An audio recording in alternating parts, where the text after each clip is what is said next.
decided to stay off and allow the young man that won the election to at least do his job. It wouldn't make any sense to still remain in the scene. Then, of course, I went back into my business trying to make sure that things begin to move as planned. So I think basically what we just did was just to stay a little clear and give room for the person that emerged winner that the governor asked me to step down for to, get into the business and do, let's see what he can do. Of course, the passing of my brother, actually devastated me because we were quite close. So it made me to just take a little bit of a backseat.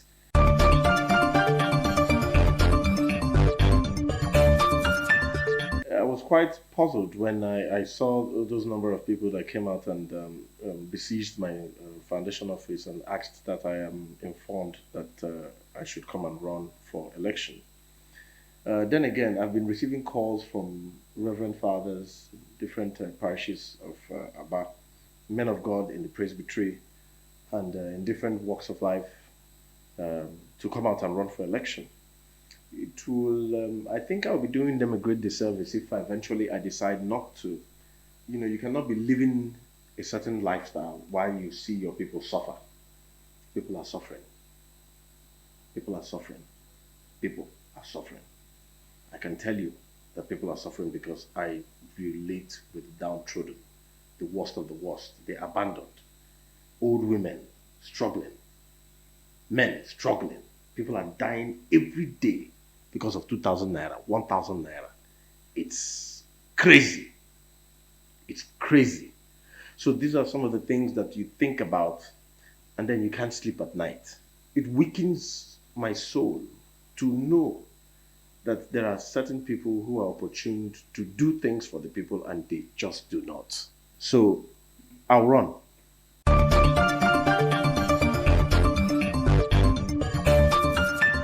You know that I'm quite known. My character, my personality is congenial to philanthropy, and this is something that did not start in my generation. My father, Chief Mascot Ikwechegh, was also a philanthropist. So I think he imbibed that culture of philanthropy in us, his children. I happen to be someone who has done well and have the wherewithal to do these things.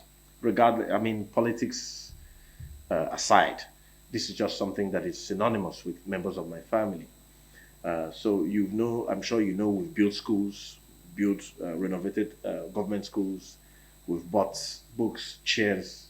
We've bought medical equipment, handed over to government schools. We have given out scholarships to 200 students. I've been doing this for like 8, 9 years now.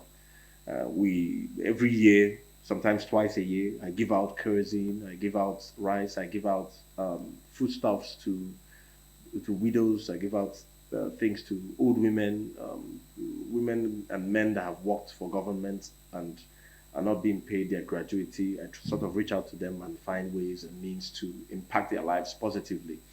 So some of these things that we have done, people that we reach out to, my foundation goes to General Hospital, Teaching Hospital, give out materials to them, pay hospital bills for people. These things we've been doing for almost a decade. As long as we have the means to do these things, we do them. Of course, people go through vicissitudes of business, but at the end of the day, anytime that we are able to do things for the poor, for those that are still trying to come up, we do for them. Provide jobs for people that do not have jobs. So that's basically what I believe has propelled my popularity, as you have rightly said.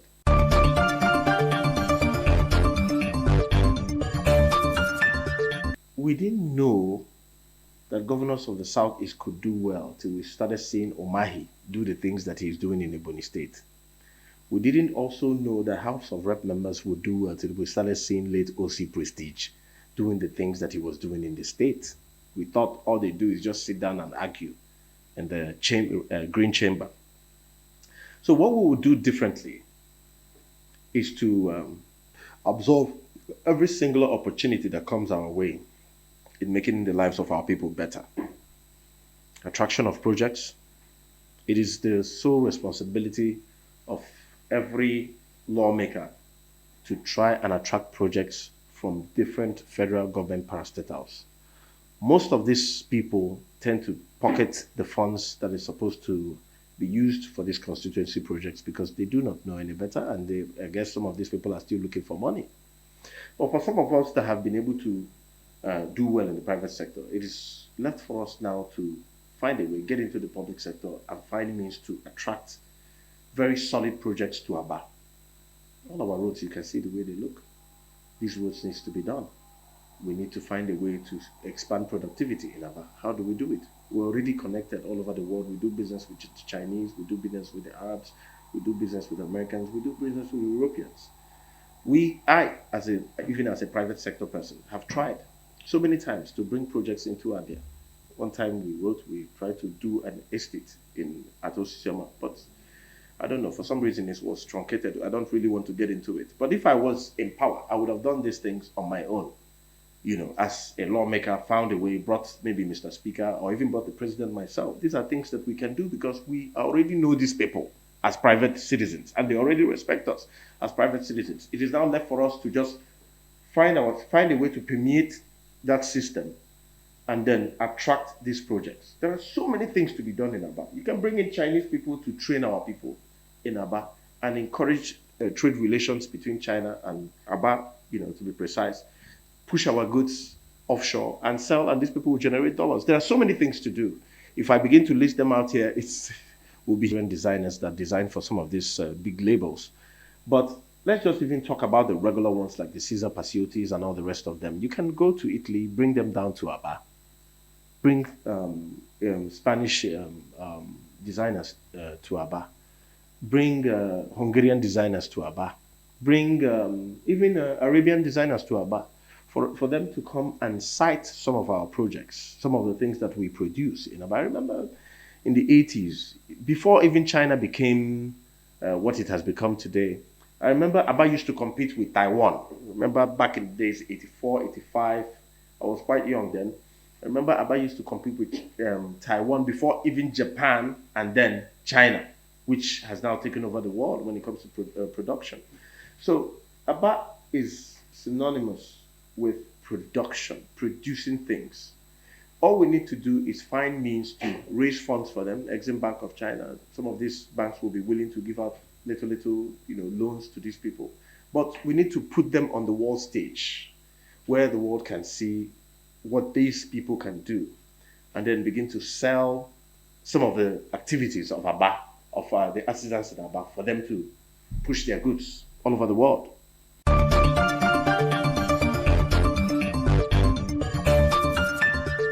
Well, the voice of the people is the voice of God. And I don't think the governor will even consider asking me to step down. I mean, we did it the last time, and I yielded because I felt that it was a one-off election and it was, under the control of His Excellency. So I felt, okay, since an Aba man has never held sway, let an Aba man, go. When I say Aba man, I mean I'm a Eko Ungwa man. That was the proposal that was put forth. And when I considered it, I said, okay, since it's not a general election, it's the completion of OC Prestige's tenure. So I yielded and said, okay, let me allow this man to go. I mean, I could have refused. I could have gone to, I could have still continued to contest, but only one form was given out. So I didn't even have access to getting a form. And I felt, okay, the governor is someone that I like. He's a good friend of mine. Let me listen to him. A lot of promises were made. Promises like, oh, you are going to be in the government, you're going to do this, you're going to help us propound your vision. We can see that you're a very intelligent man, this and that, so that you can come in and help us to move this state forward. Most of those promises, not even one was fulfilled. But that's not even the issue. I mean, nobody's asking anybody for anything. But I don't think the governor would, in his right mind, ask me to step down. For what?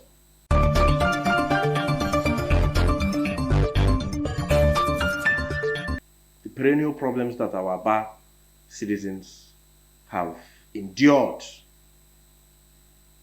is about to end. And I say this unequivocally because I know that if I run for this election, I will win. Because we have the people's mandate. The people want a young, smart individual that will come in and bring some level of intelligence that allows for those that are able to generate 1 naira out of nothing. People that have excelled in different forms of life. People that have done well to come in, not to come and steal money, but rather to invest their intellectual capacity into the system of politics and see how we can move the system forward and see how we can better the lives of our people. All I want to advise and counsel our people is to endeavor to register, to vote. The electoral bill has been passed, and the opportunity for popular people, people that actually have the people's mandate to run for election and win, has become clear. It's there. So all we need to do is to find a way to register massively, aggressively, so that when it's time to vote, you can go out there and, do what you need to do as a proper patriotic citizen of Nigeria. You cannot murmur and complain from afar. Young men and young women should begin to understand that your future and the future of your children can only be shaped if you get involved into political activities.